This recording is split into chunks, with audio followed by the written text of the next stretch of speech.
Well, hello and welcome once again to the DCL podcast, where we're inviting you to sit back, relax, and we'll be on our way shortly.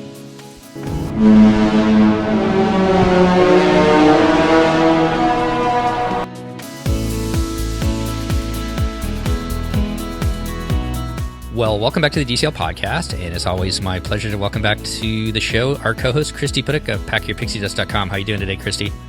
I am well. How are you? Not too bad. We got you up late again tonight. I know. I am tired today. Yeah, a little bit too much work, huh? A little bit, yeah. Well, we're going to try and raise your spirits, have a little bit of fun, talk about some Disney cruising, and we are headed out to Philadelphia, and we'd like to welcome to the show Adam. How are you doing today? Good. Thanks for having me on. Not too bad. And are you an Eagles fan by any chance? Diehard Eagles, then Sixers, and Phillies and Flyers. So I hit them all. He got them all. So it was pretty cool. I spent 4 years out there when I was in the Air Force, and they were not good years for the Eagles when I was out there. So I was actually really excited to see you guys win the Super Bowl 2 years ago. So I'm sure you're still flying high from that a little bit. Yeah, my wife said to me, she said, I wish I cared about something, non-family related as much as you care about the Eagles after they won that game. She has a good videotape of me possibly weeping after they won. So definitely a lot of passion here. Well, good on you guys. And once again, congrats to, I know it's been 2 years and hopefully it won't be as long for the next one, but I know how passionate Philly fans are. So it was cool to see that for you guys. Well, we are going to talk a little Disney Cruise Line today, and got a little slant to that topic as we kind of move along, but let's start off by just having you introduce yourself and what is your cruising background, Adam, and who cruises with you? Well, Adam from Philly. I cruise with my family. My wife, my 2 kids. I have a 2.5-year-old and a 14-year-old. We haven't done a cruise alone. Either my parents have came on the cruise, or we've done up to a party of 10. And we've done Disney the last 4 cruises. Prior to that, I started cruising when I was 3 on the Carnival holiday, all the way back in the day. And on to Royal Caribbean. My wife and I actually did our honeymoon on Celebrity. So I've kind of hit them all. I've been to Europe on cruise. We did the Hawaii cruise on Pride of America. So I've kind of done all cruises, but the last cruise, we've only done Disney the last 4 times. So that's where we've kind of set for now. And now we're going to branch off a little bit this summer. We are going on Royal Caribbean out of New York in end of June on a 9-night Caribbean cruise that stops in Bermuda also. Well, before we get into that, and we're definitely going to touch on that aspect, let's hear a little bit about your Disney background too, because you're not just cruisers. No, we are. I'm a DVC member. I bought on speculation that I'd have a family in 2010. I didn't meet my wife till a few years later, but probably was the best investment I made. We're actually headed down there in 2 weeks. We always do the first week of May, last week of April, and we go a couple times a year. I try to sneak in as many as we can. I would go more, but my family kind of keeps me grounded a little bit with my daughter being in high school now. I'm an okay person taken out of school, but try to keep it under 8 days or so out of school. So we do go a lot. We're really into Disney World. We've been to Disneyland once last summer. Got to go to Aulani too. So we've kind of touched them all in the continental U.S. Hopefully one day we'll go overseas, but that's to be determined. My son's got to get a little bit older. So where are you guys members at for DVC, or where did you guys buy into? Yeah, so I bought originally in Saratoga Springs. I didn't really know what I was doing. Then I had bought on a resale. So since then, I've added 30-point contracts each time from Disney directly, every now and again. So we have 2 Boardwalk, Wilderness Lodge, and Animal Kingdom, and the bulk of the points are at Saratoga. You know what? I love Saratoga Springs, actually. I love that property. I know it gets kind of some people in the DVC world kind of look down on it a little bit. Maybe I shouldn't say it that way. It doesn't get the respect as some of the other properties, but we stayed there before the marathon weekend 2 years ago, and our crew hotel used to be there, so I used to run through there all the time. And I don't know, I love Saratoga Springs. I think it's a beautiful place to stay. And now with its proximity to Disney Springs, it makes it even better. Yeah, we actually have never stayed. I've never done an 11-month reservation yet, so we've never stayed there. We've always been Boardwalk, Beach Club type people. Right now, I don't like taking a stroller on the buses, so I try to hit the middle right there so we can walk to 2 parks and only really have to take the bus, every once in a while. So Well, that's a good point there. So you guys started, you're DVC members, annual pass members. You've been on several different cruises. Is that what kind of led you towards Disney initially, or going on Disney Cruise Line? Was it, being down there in the parks, and then does that lead you into the cruise line? Yeah, my wife and daughter never were on a cruise prior to meeting me. So it was kind of like we got their feet wet in the Pride of America and the Norwegian. And then after that, I'm like, they did really well, because you don't really go out to sea on that boat. You just cruise around the islands. So I really wanted to try it because I heard so many good things about it. And, so I kind of just said, we're doing this. And then my whole family hopped on. So we ended up having 10 on that first cruise we were on. For the listeners, the Norwegian Cruise Line Pride of America just cruises around Hawaii. So it starts and stops in Hawaii, and it is the only ship that is registered in the U.S. Well, the only international cruise line ship that is registered in the U.S. And you pay for that. Yes. Well, yes. Because they have different rules, because they don't have to go to a foreign port, and then they also have to have their employees have to primarily be U.S. citizens, and they have to follow the same immigration laws, and they have higher minimum wage, and all of those different rules, like the rules we have here for our employees, apply. So you cruise on Norwegian Cruise Line with your family, kind of get your feet wet, and then you decide to transition to Disney. And I mean, a really good transition. You've got kids at kind of a broad spectrum there, approaching a teenager and a 2.5-year-old now. Thinking back on the different cruises that you've taken, all 4 of them, which one would you say is one of your favorite ones that you've been on so far? And every cruise is great, but which one did you like the best, I guess? Yeah, so definitely the Fantasy and the Dream. Just the overall size of the boats and what they had to offer. And I felt like, I know there was more people on the ships, but it felt less crowded. I don't know if you guys had experience on the Magic that way. I know you're just from the Fantasy, but I felt like everything on the Magic, like the character meet and greets and just the general atrium, was always packed. And I felt like on the Fantasy and the Dream, everything felt a little more spread out and a little easier to do things like meet characters and just like go to shows and all those various activities. So I felt like the Dream and the Fantasy just were overall more smooth vacations than the Magic. I wonder if that had something to do with the cruise and the weather, because on the Magic over Thanksgiving, that would have been out of New York, right? And a little bit colder. Yeah. So maybe it was more, for at least a little bit of time, more inside time. Yeah, the first and the last day, like by around noon on the first day, so about 12 to 14 hours of sail time, it got to like you could go outside in short sleeves. It wasn't pool weather yet, but definitely by the second day it was. And then the last day was it was freezing. So yes, that could have had something to do with it, but it just felt way more busy. So I don't know, like the character lines were longer. And maybe because it was Christmas and everyone was down there, looking at the Christmas decorations and all. It was a very merry time. But so it just was interesting. I did notice that. I was like, wow, I thought there were less people on these boats, but it felt way more busy. So. No, I can totally understand that. And so you're a family of 4. What kind of cabins do you guys tend to book or lean towards? On the Dream and the Fantasy, and I guess on the Magic, we got the largest veranda room you could get. We did have the privilege of traveling with my parents, who always book concierge. So we got to get some of the benefits because of what they did. But we always had the larger outside veranda rooms. How does that work, that you get concierge benefits through your parents, just out of curiosity? Yes. Or what kind of benefits do you get? So they let us book everything as long as my parents were included. They let us book everything the first day, so 120 days out, I believe. One downside there, I had to make our final payment there. So as soon as my parents, for our last cruise, they got like the character breakfast, all the princess meet and greets, the cabana, everything they attached us to, but we had to pay in full right then and there too. So that was one aspect of that. At the time, I believe it was 120 days. And then we also got to check in with them. They gave us boarding card number 1. Sometimes we didn't have to use it. So actually in my wallet, I have 2 boarding card number 1s in case I ever need it in the future. Hopefully they don't change their little things. They let us Sometimes it all depended on the guy. Sometimes they let us hang on the lounge before they got on the boat. Other times they didn't.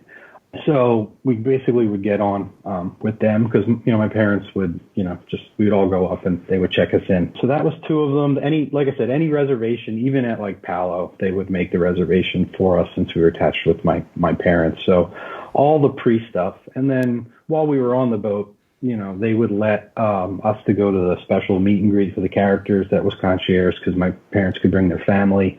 And I'm trying to think, it was okay for us to go in the concierge lounge with them, and even if we used their key, once they got to like kind of recognize us. So it was almost being like concierge, but not. So they were very liberal with letting us use whatever really my parents got to, offer. I mean, I would walk in there and pull like, case 6-pack of water, and, they wouldn't even blink an eye. So I got to figure out how to cruise with you, Christy, and just follow along in your coattails. You do? Yeah. True. You should. Yeah. So, pro tip: find someone with concierge and link with them. And it isn't something you have to sneak as of now to make your reservations at the same time. That is what Disney is offering. So, just like for this cruise I have coming up this summer, I was advised as well. Any cabin, I believe it was like up to 4 cabins or something, that are traveling and linked with you, as long as they are paid in full prior to making your request, which is actually, I want to say 125 days. 130 is when we have to send the email, something like that. It's either you send the email at 125 or you send the email at 130. And then 5 days later, the reservations get made. But you have to be paid in full, and then you have to be linked prior to that date, and they will let you make whatever reservations. So for shore excursions, spa appointments, Palo, Remy, things like that. Beyond where you stay on board, I mean, having the large veranda is always nice. You've got a 2.5-year-old now and a 14-year-old. Let's talk a little bit about traveling with kind of kids split in kind of a large gap like that. You've got a teenager, and then your son is one that could be in the nursery. Let's talk about your son first, and any experiences you've had with him with the nursery, and how does that work traveling with him? It's gotten progressively harder. The first cruise, he couldn't walk, so we actually did the Jack run or the crawl, and that was a good time. So the first cruise he was on, which was a double dip on the Dream, so he couldn't walk yet, so he was contained. So he was in the pack and play. Everything was great. He would crawl around a little bit, but that was fine. We tried the nursery. He didn't last more than like 45 minutes. My wife stays home with him, so he doesn't really get much, time in those settings. So he definitely rejected the first time. The second time he was walking, but a little more. We still had him in the stroller a lot of places, and so he was okay. I'd roll him around in the morning.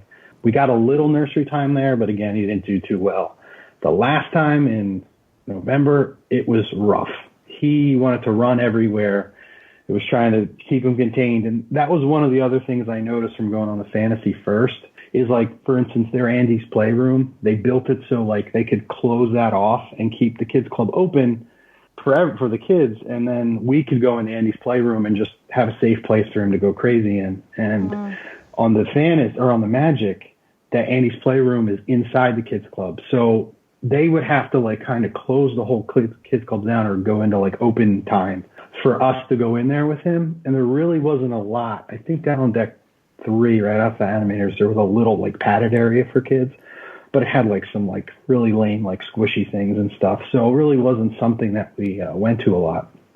So that was a little harder on the Magic, just trying to keep him entertained. I would have to say, the entertainment for a less than 3-year-old was more on the Fantasy and the Dream class ship than the Magic. So that was another thing we noticed on the Magic from being on the larger ships first. So it definitely got harder. The splash pad is better too. Yeah, that was real small. Yeah, the little one they had, there was like a bunch of kids in there, and everyone was kind of clamoring, and 3-year-olds don't share very well, especially mine. So he would get in front of this like spout, and you'd have like other kids trying to get on, and you're constantly fighting with him to like move. And it was definitely challenging. I'd have to say, as he got older, and hopefully we turn a corner, and by the next cruise, it'll start getting better. You're kind of in that tough age there where they can move, but Yeah. But they don't necessarily listen to you. Christy, can you talk a little bit about what Adam's talking about as far as the free time that they offer during the cruise? So the Kids Club have open house hours, and typically during the day, they will have the Kids Club secure, which means that outside parents, so people like ourselves, can't just walk in there. It's only for children. And so that is a nice, safe place for your child. And sometimes what they'll do is they'll close half of the Kids Club, so either the lab or the club, and they'll make that an open house time so that parents can actually go and play with their kids in the Kids Club and hang out. And like the Andy's room, they have a slide, and I don't know if the slide is in that room or if it's nearby or whatever. But then they have the Slinky Dog to climb through and just things like that. So they have open house times where parents can go with their littles and do activities together. And then, as Adam was saying, unlike the Magic and the Wonder, they have the same kind of thing. But like you said, Adam, they have it just outside of Animator's Palette where they put some pads down and let the kids play. So it's a time where parents with kids that age can kind of get together with their kids and they can all kind of play together to an extent, but not quite as nice, it sounds like. Yeah, definitely the Fantasy and the Dream had that like easier way to do it. And because it was like Andy's room, he was all about it. When we brought him into the pad area, it was like, he's running around like a wild man, like jumping on the couches. It's like, where the other ones he's playing with like Potato Head and all that stuff. So there definitely was like a big difference. And, I know that I would guess that's what Imagineering looked at and was like, oh, we're going to change this on the new ships. And they made that change. So you could kind of see, I don't know about you guys, but you could kind of see like where they like, what they had on the Magic and the Wonder and like where they kind of quote unquote fixed it on the Fantasy and the Dream. So, that was one of them I definitely noticed. Definitely. So. Well, let's transition to your daughter. She's 14. Can you talk a little bit about traveling with her and her time, maybe spending time at the Edge? So, yeah, she started out in obviously the younger one on our first cruise, but then she transitioned to the Edge. She wasn't like all about it. So she felt the first cruise we were on, she missed like the first day. And so like a lot of kids already like clicked up. So it was a little harder for her. So the 5-nighter we went on, she didn't really do much up there. But the second one, she eased in a little bit better. And she tried it out. We'd go up and play the games and hang out. She wouldn't want to do any activities with them outside of the Edge. I don't know if she was scared someone would see her or something. Teenagers can be finicky sometimes. But mainly it was all the activities they did inside, which a lot of were Xbox based and different video games and that kind of stuff. Do you feel as she's getting older, maybe talking to her, I don't know if you've had this conversation with her necessarily or not, but does Disney still hold her attention? Does the ship still hold her attention? The ships do. The cruises do. She loves being on the boat, but the Disney part of it, it's definitely getting harder.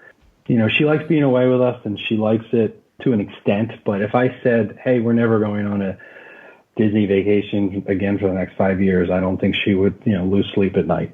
So it definitely. That's so sad. I know it is. I'm always like, oh man.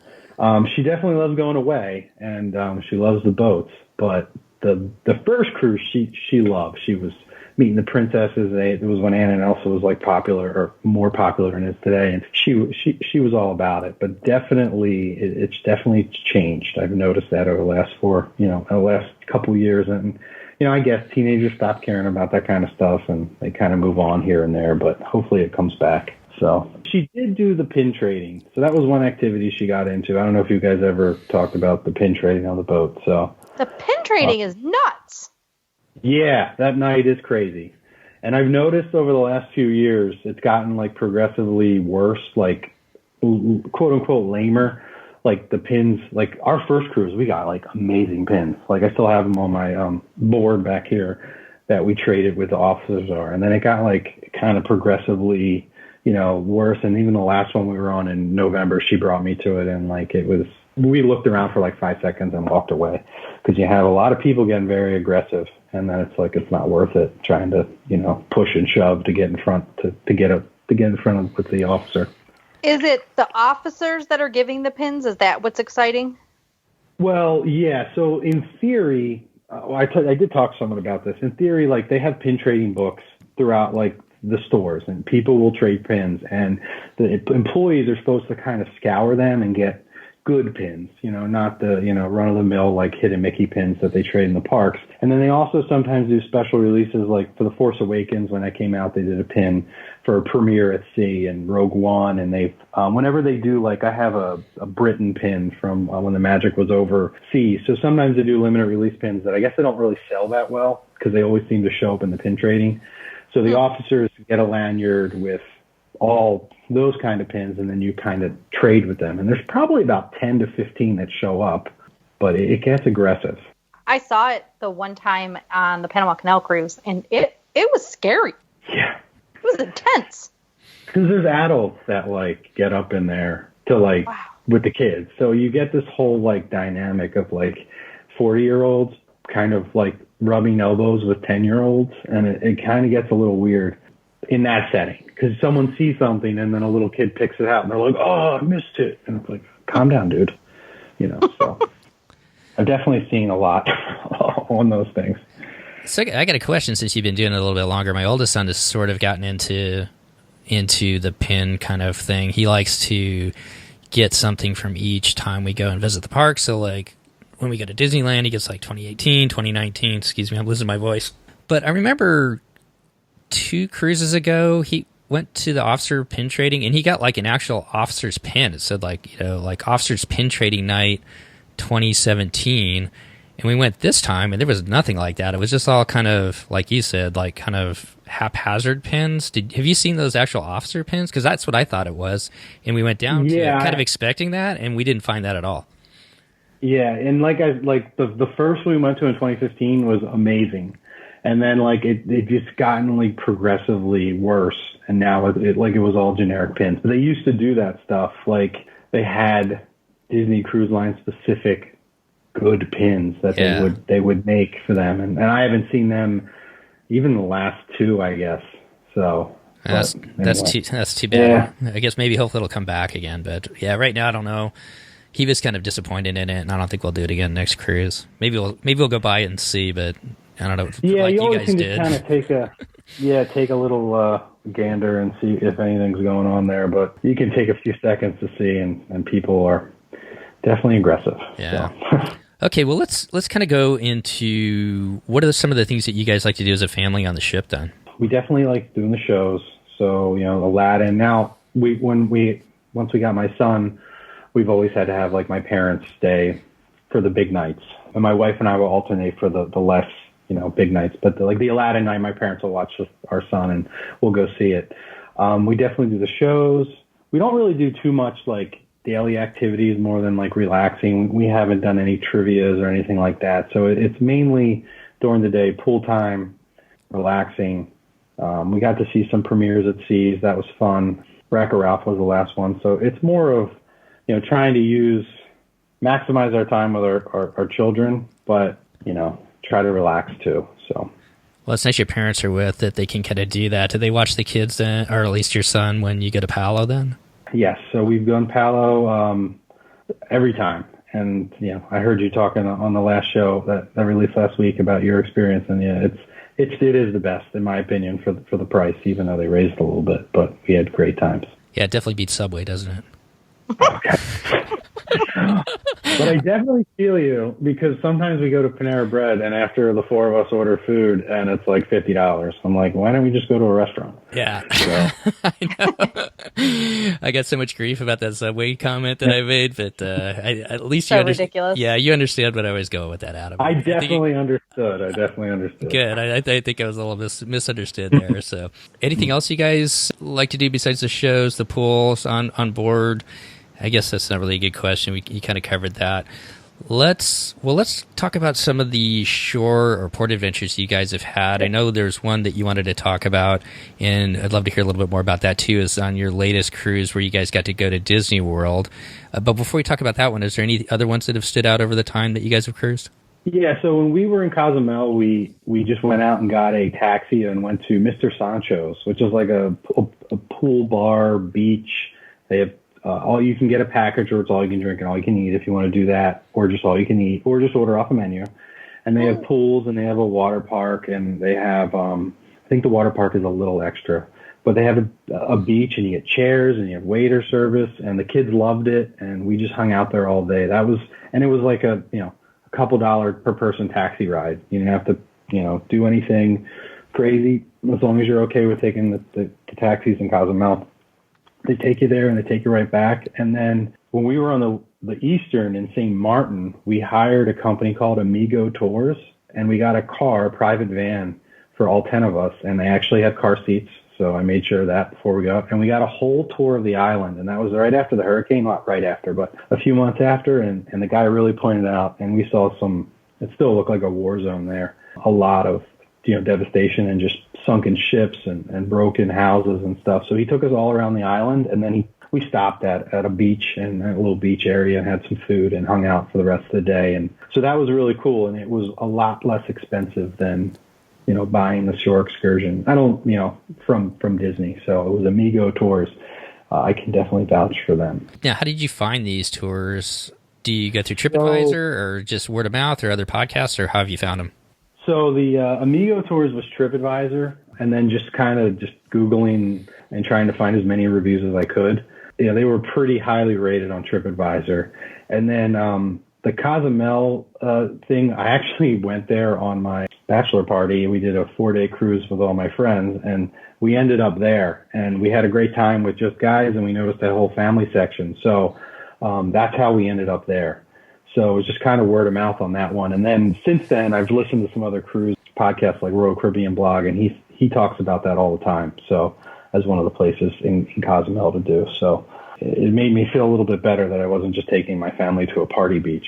So it worked out. Well, let's talk about your latest cruise then, where you guys left out of New York City. That stops down in Port Canaveral, and you guys get a day at Walt Disney World. Can you talk a little bit how that worked as far as, did you have to pick out the park you're going to go to before you book the cruise, or how did that work, and where'd you guys go?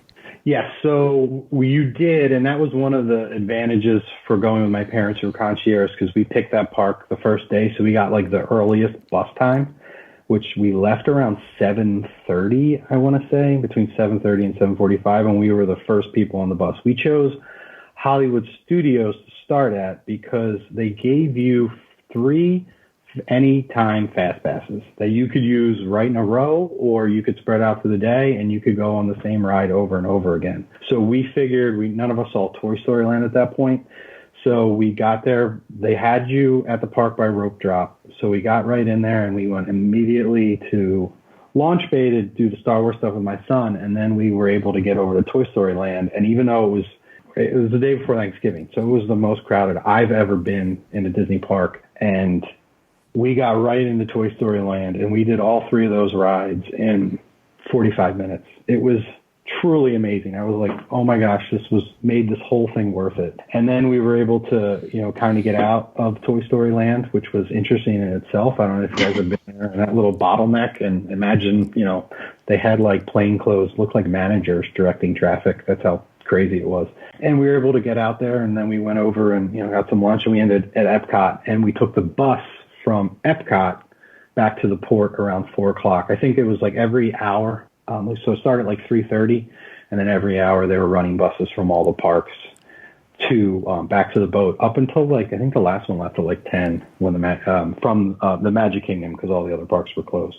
Wow, so you could stay until the fireworks are over at the Magic Kingdom and then make it back to the boat. Yeah. The last bus was, I believe, around 10, because the boat didn't leave till after midnight that night. So, wow. Yeah, it got there at 7 and it was there till midnight. So did your son meet Kylo Ren at the launch bay, or? We did Chewbacca, and okay. we did Chewbacca and BB-8. We're going to try Kylo in a couple weeks because he's doing really well with the Star Wars stuff. So we'll see how that goes, but we'll try. Yeah, well, I remember my youngest was 7, I think, when we met Darth Vader, and I'll be honest, I was nervous going in to meet him. So I did the Kylo with my daughter a couple years ago, and she got like real awkward with him because he was like staring at you, and it was really awkward. So because he's so tall too. Yeah, it's pretty intense. So, and how was Slinky Dog? Slinky Dog was great. It was actually a lot of fun. I was surprised. I was expecting it to be a little like lame, And I would have to, like, it's right up there with Mine Train. It's a little more exciting than Mine Train. It's not as themed, so you don't go in like the mine or anything. There's no situation like that. But as for like a family coaster, I would say it's definitely on the higher end. It's a very pleasant surprise. Did your son go on it? No, he is 38 inches now. He could go on it, but we're going to hold him back because I don't want him to like freak out and then ruin him for years to come. So at that time he was under 38, but he's on the taller side. But I'm still going to hold him back. There was one other thing with that too. You were allowed to get more fast passes. It was actually your cruise. The number on your CPass, that's not CPass here.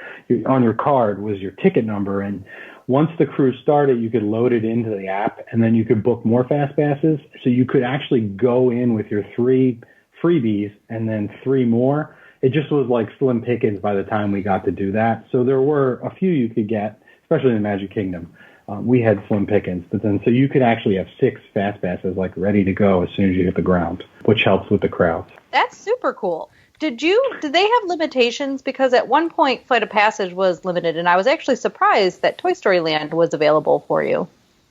They did not tell us that there were any limitations. As far as I know, on our cruise, people who went to Animal Kingdom were able to go on Avatar. So I remember like asking about it and kind of researching a little bit before, and I know the cruise before us, people were in Animal Kingdom. So I'm not sure if they had to right after they opened it, but on our sailing, it was free reign, and you could ride Slinky Dog 3 times in a row. So at that time. So, and also they didn't care about like whose ticket it was because my wife doesn't like any sort of fast ride. So with my son, like she wouldn't go on Swirling Saucers. So I was able to take my son on it like a few more times because I would just take her seat or her key card and tap in, and it would let you go through. So it was very liberal on what they let you do. It was actually really great. If you have an opportunity to do that day, even though if you go to Disney World a lot, it was a lot of fun. I was just going to ask you that question. Was it kind of different? Since you've been there so many different times, you're a DVC member, and you just answered it, I guess. But, coming off the ship and that being the port adventure day, that's kind of a neat experience, huh? Yeah, and especially with the whole, like I said, with the whole Fast Pass thing and also going from park to park. And then, we were a little nervous with my son and his nap, but we just were like, hey, he'll sleep in the stroller, and that's that. So, and it was fine. It was definitely a fun day. Yeah, I definitely recommend if you ever have the opportunity to do that cruise. Is there anything else you want to talk about cruising there, Adam, that you can think of with DCL that we haven't touched on? That I would just have to say, like, I did feel like the experience on the different class of ships was a lot different. The only thing that I would say was consistent for us, the service was still absolutely amazing. The food, in my opinion, is great, especially from being on other cruise lines. So, but definitely, like, you could tell the age of the Magic and some certain things walking down the hall, and it did feel like you were on an older ship, where the newer ships to us felt, obviously they're still brand new and amazing. So I did definitely get a different vibe from being on the older ship. Yeah, there's like little touches all around there that I kind of picked up on, having just gone on the Fantasy. Like when you're up on deck 11, walking in, the doors open automatically for you. And a lot of times, you've got your hands full with coffee, bringing it back to the rooms or food or whatever else. I mean, just little things like that make it easier traveling on the newer ships than what you get on the older ships, I guess. When you told that story about the gentleman in the wheelchair, on the Magic, there was a situation where a woman got stuck trying to get through that door on the pool deck, and we had like 3 of us like pick her up, like pick the little cart she was in to get her off there, because it's like, man, I guess just back in the mid 90s, they didn't really think about that sort of thing. So it was definitely pretty interesting to see, all the differences from the 2 ships. And sometimes it gets windy up there. I guess that's what I was thinking of too. Like it made it nice that the door just opened by itself, and you weren't fighting against the wind with stuff in your hands or your kids in your hands or whatever else. So true story. Yeah, lots of little touches and like just that. Touching the door. Oh, I know. You have to be concerned about just germs a bit, and so touching that door that 800,000 other people have to touch, it's not really watching the germs. You need to come and work in my line, Christy. You get on those like germ-infested airplanes, man. I tell you what. Yeah. Well, I mean, I travel in them. That's true. Okay, well, so Adam, Disney just seems like it fits your family. You guys are Disney family, DVC members, annual pass members. You've been cruising with them quite a bit. I know your daughter's getting a little bit older, maybe looking for maybe some other different avenues, some other different excitement that maybe other cruise lines offer on board their ships. You guys have decided to go with Royal Caribbean this summer. Let's talk a little bit about that. What made you decide to go back and give Royal Caribbean a try rather than Disney this summer? So I've noticed with Disney, obviously when kids are off, the prices seem to be about, 50% higher than they are, say, in October or September. So it was mainly trying to do a summer vacation. And when we went, on the Dream for the 5-nighter with the 4 of us, 2 years ago, the cost came out to just a little over $6,000.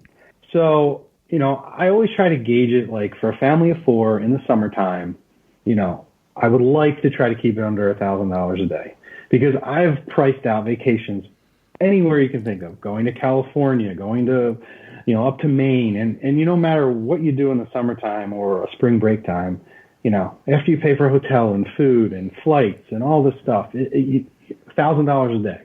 That's where I've always seemed to come on those summer vacations. So I was doing a little digging last year, and Royal Caribbean has a boat out of Bayonne, and for the 4 of us, in a junior suite, we got a 9-night cruise for $5,000.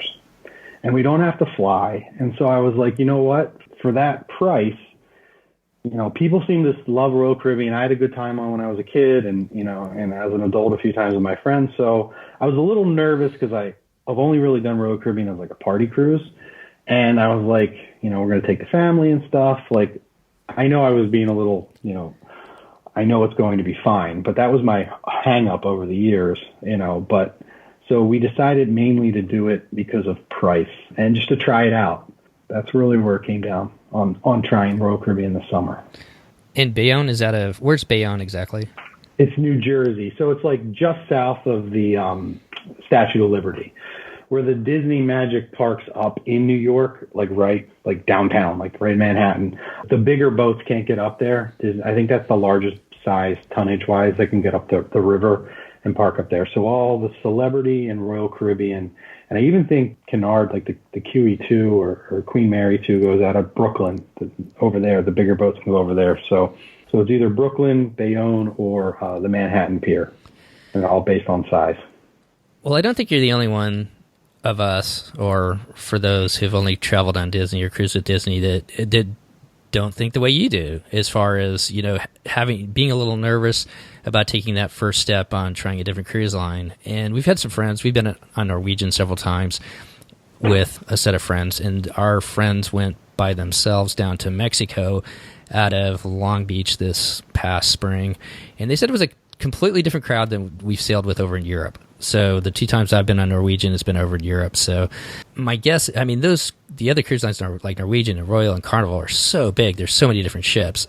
My guess is that most of them are really good cruises to go on, even with your family. And I don't think that, but if you haven't done it, I totally understand that being nervous about it. But maybe there are some cruises to stay away from. Do you have any thoughts on that, Christy?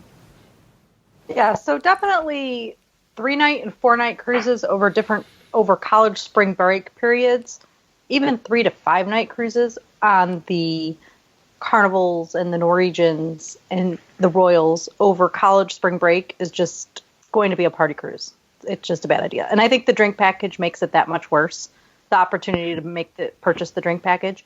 I think that your week-long cruises on any of those lines are going to be fine.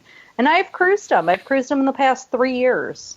I've cruised Royal and Carnival, and I did not find the experience to really be any different in terms of the party, the party scene that I would even in the evening on Disney. At least that was my experience. Yeah, and our friends that went out of Long Beach, it was a spring break cruise, it was a 5-day cruise. They've got older kids, but their kids are in college, so they just said it was definitely a younger, a little bit more of a party crowd than what we've seen. But once again, we were in Europe, in Northern Europe and whatnot, and it tends to have a different customer up there as well. I'm curious, Adam. You said it was $5,000. One thing I know about cruising with Norwegian, they do give you some quote unquote free add-ons, which, like with the drink package, really that cost per person. How did you find that as far as booking? Whether you booked, some better dining or drink packages for you and your wife, or anything like that. Yeah. So Royal didn't have any of the I know Celebrity does. They have the 4 offers. Royal didn't have any of that. They tended to do these fake sales. And I say fake sales because it's either 50% off the second guest or 30% off. It always comes out to the same price.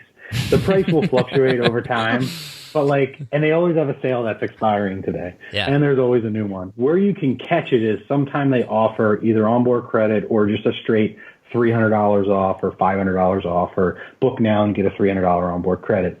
So at the time when I booked, they gave us some onboard credit for the first 2 adults. And then we booked the dining package because they did this buy one, get one. Now their prices are higher. So their main steakhouse is $50.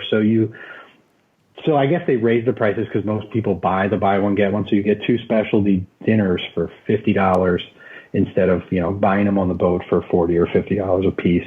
They offer drink package sales. So I know over Black Friday time, they were doing a crazy sale on all they would give discounts on some dining and some drink packages and stuff. But with them, you can always book and cancel if the price gets cheaper, or if you can lock in depending on what you want. The only downside is you have to pay right then and there. So if you want the drink package, you're paying up front. And also, I can't get the drink package and my wife not. We both have to get it. Mm-hmm. So with our kids, we can't drink that much. I would consider it with just buying one and then, kind of sharing it on the DL. And but that's why you can't share. Exactly. Yeah.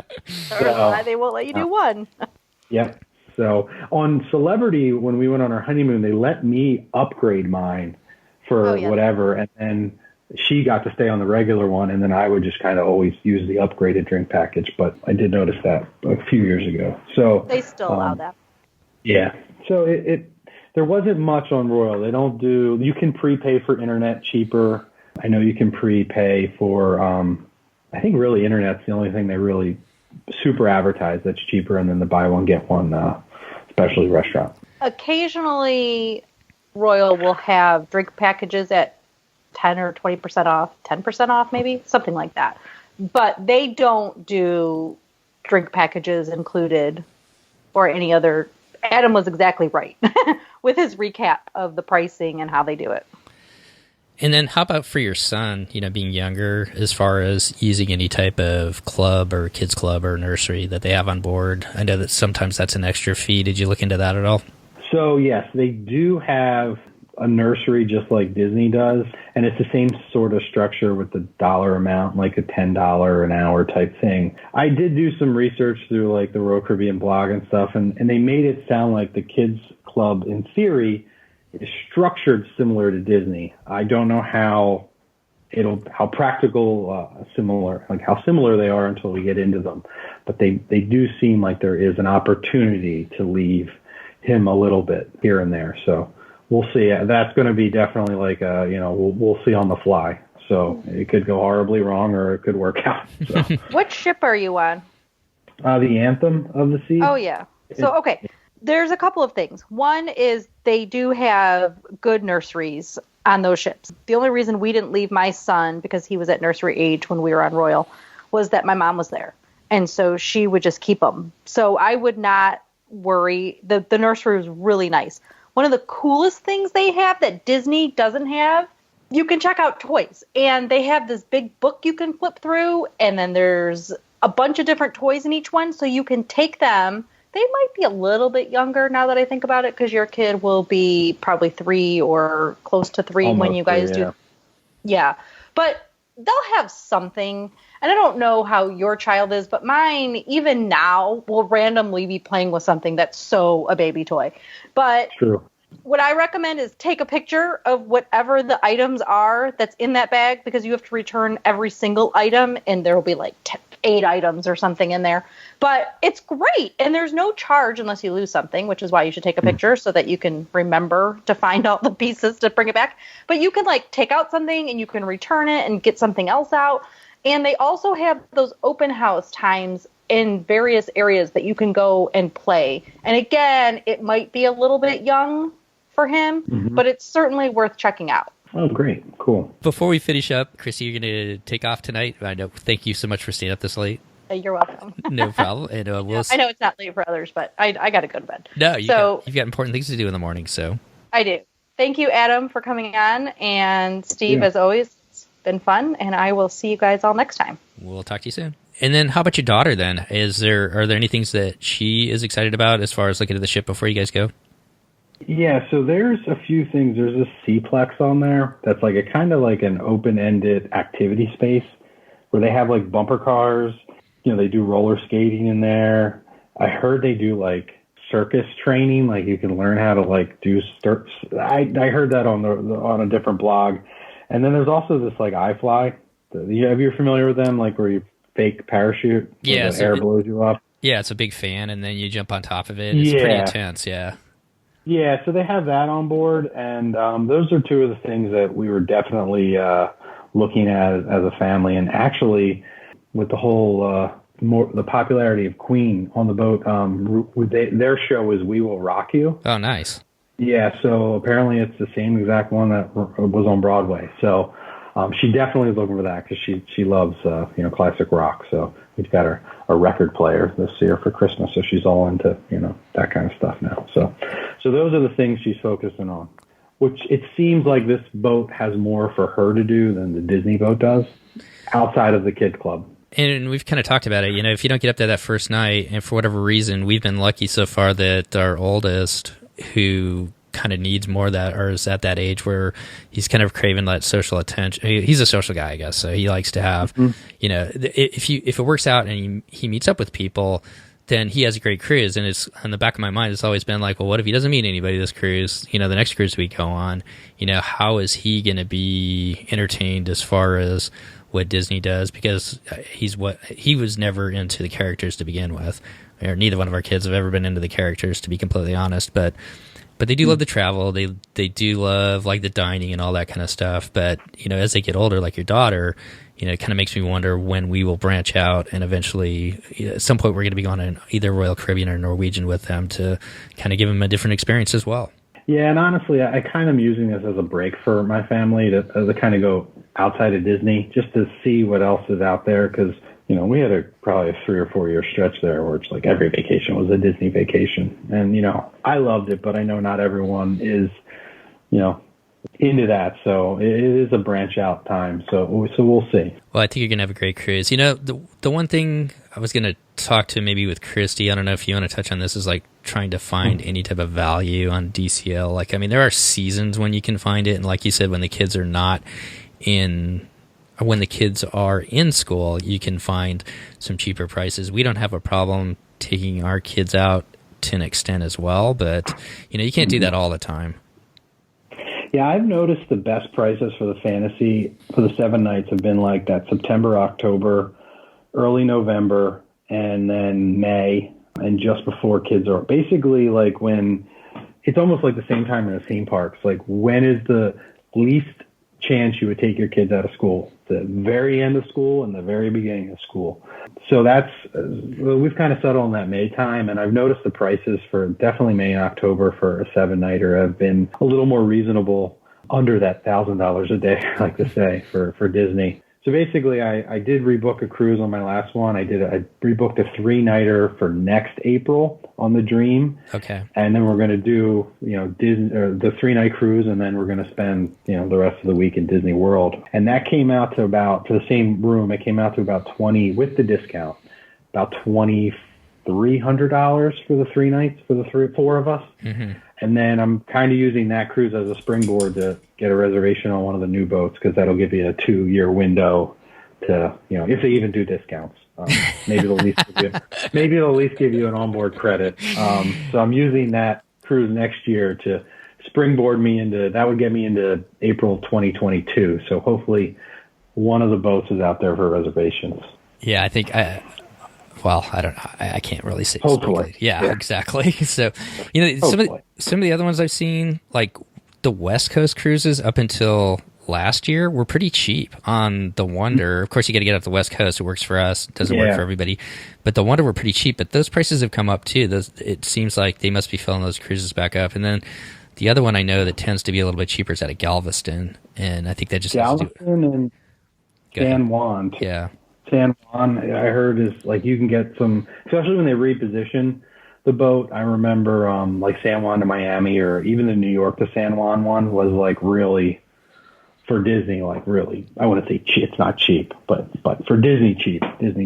Those cruises seemed. So, there are some to find, but I definitely, like, I had a coworker go on like the first November week one, and it was a lot cheaper. It was about a little less than $5,000 for the week on the Fantasy, which to me is a really good price for the Fantasy. So. Oh, definitely. So the prices are out there, but it's getting tougher to find them, especially when the kids are out of school. Well, you're not finding them when the kids are going out of school, so then you've got to really transition to rethink your vacation as far as that goes. So, but you're totally right. We just had some friends there on spring break, and they went down to, and I'm totally drawing a blank, the place south of DC that's like going back to the 1700s.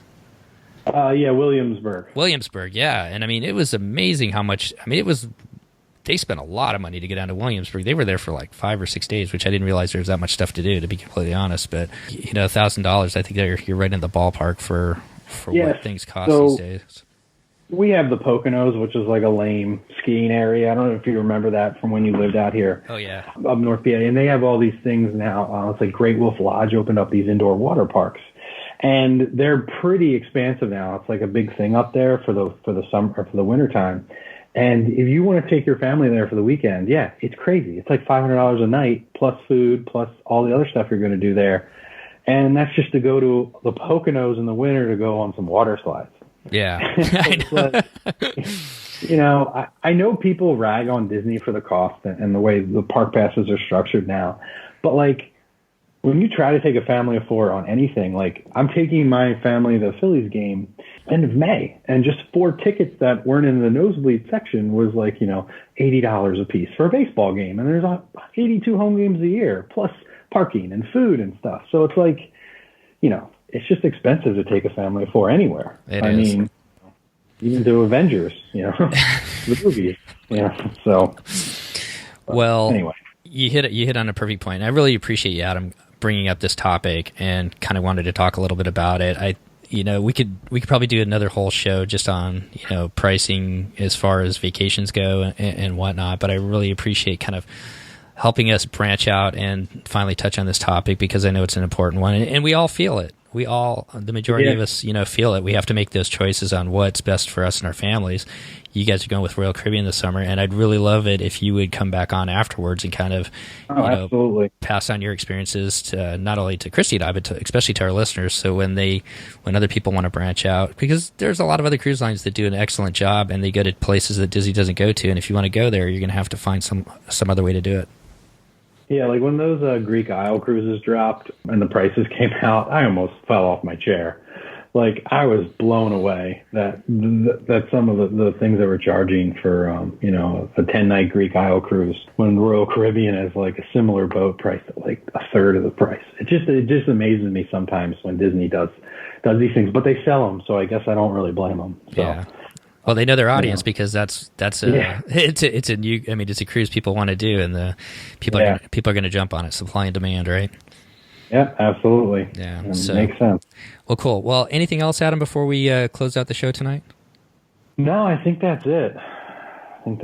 Well, thank you so much for coming on, and really appreciate it. And when you guys get back from your cruise this summer on Royal Caribbean, and you know what, before we do that, I want to give a shout out. You mentioned the Royal Caribbean blog and the Royal Caribbean blog podcast. That's a great resource for people thinking about, venturing on to Royal. Any other resources that you used as far as, planning this cruise?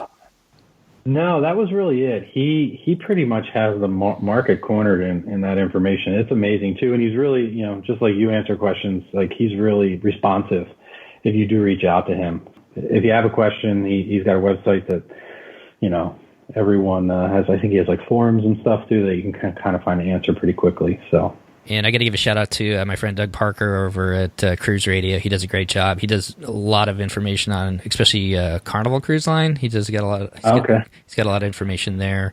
But he's another good resource if you're looking for another podcast, for people out there looking for podcasts to listen to as well. So, well, thanks again, Adam. I really appreciate you coming on, and I want to wish you and your family the best as you head out this summer, and let us know when you get back. All right, thank you. Well, that's going to wrap up our show today. Once again, I really want to thank Adam for coming on and sharing his and his family's experiences as they sailed with Disney Cruise Line over the years.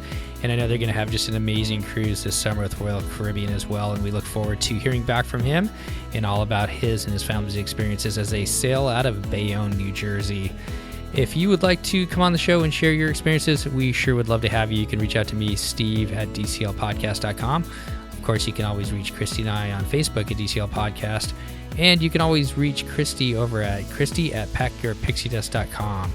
And we will find a time to get you on the show and talk a little bit more Disney Cruise Line, Adventures by Disney, or if you've got another topic that you would like to bring to the show, we would love to hear from you. We've got kind of a special topic coming up in 2 weeks. Christy and I are really excited to bring it to you. I'm going to keep it a little bit of a secret, so look for that here in 2 weeks' time. And for all of you who may be heading to Disneyland this next week, I really want to wish you all the best as you get to experience Galaxy's Edge. I really can't wait for all of the reactions from the different people experiencing the land, flying the Millennium Falcon, and whatnot. I'm just really looking forward to it and hearing all about your experiences out there at Disneyland and experiencing Galaxy's Edge. So between now and our next show, if you're heading out on your next vacation, all of us here at the DCL Podcast would like to wish you fair winds and safe travels as you head out on your next adventure. Once again, thanks for coming back and taking a listen, and we'll see you next time on the DCL Podcast.